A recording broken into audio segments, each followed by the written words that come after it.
Dear viewers, हमारे दृष्टि PCS channel पर अब से हर रोज शाम 6 बजे राज्य विशेष करंट अफेयर्स देखना न भूलें। धन्यवाद।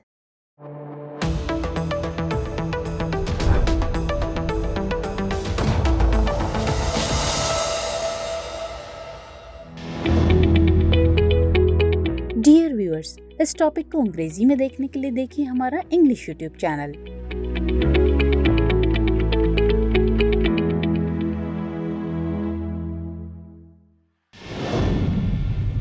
दृष्टि आईएएस की टू द पॉइंट प्रोग्राम में आपका स्वागत है। आज का हमारा विषय है तटीय सुभेद्यता सूचकांक यानी CVI।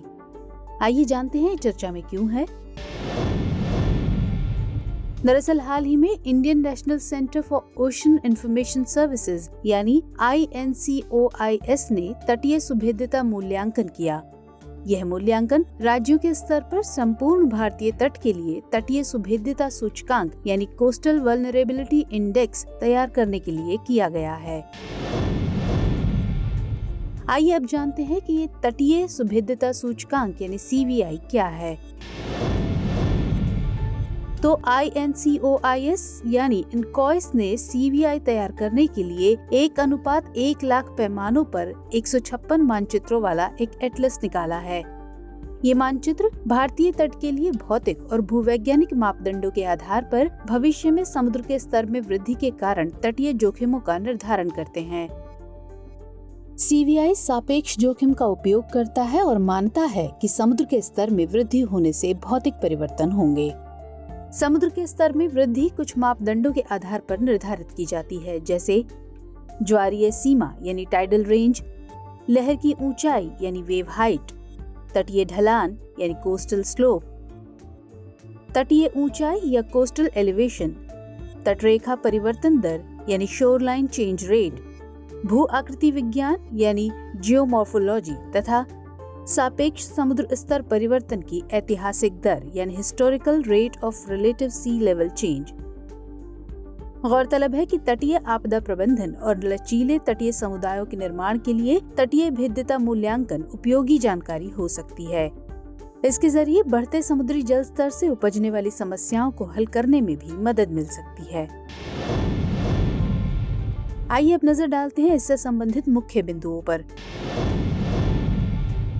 इस CVI के जरिए यह अंदाजा लगाया जा सकता है कि किस राज्य अथवा केंद्र शासित प्रदेश का कितने प्रतिशत तटीय क्षेत्र प्रभावित होने वाला है, जैसे गुजरात का 124 तटीय किलोमीटर या 5.36%, महाराष्ट्र का 11 किलोमीटर या 1.22%, कर्नाटक और गोवा का 48 किलोमीटर या 9.54%, केरल का 15 किलोमीटर या 2.39%, तमिलनाडु का 65 किलोमीटर या 6.38%, आंध्र प्रदेश का 6 किलोमीटर या 0.55%, ओडिशा का 37 किलोमीटर या 7.51%, पश्चिम बंगाल का 49 किलोमीटर या 2.56%, लक्षद्वीप समूह का 1 किलोमीटर या 0.81%, अंडमान द्वीप समूह का 24 किलोमीटर और निकोबार द्वीप समूह का 8 किलोमीटर या 0.97%।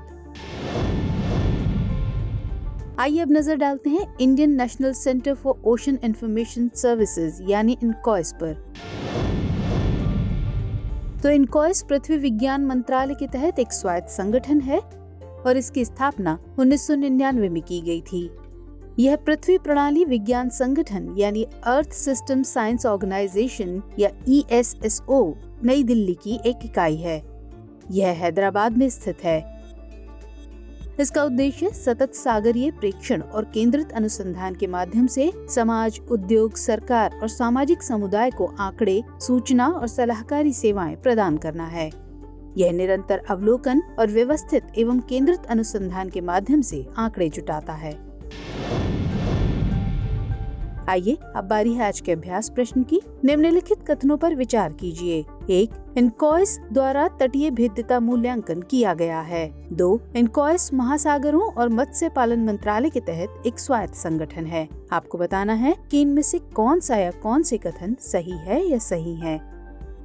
आपके ऑप्शंस हैं A केवल 1, B केवल 2, C 1 और 2 दोनों, या फिर D ना तो 1 और ना ही 2। तो इस प्रश्न का उत्तर कमेंट सेक्शन में देना मत भूलिएगा। मुलाकात होगी अगले सेशन में। तब तक के लिए स्वस्थ रहिए, सुरक्षित रहिए। जय हिंद।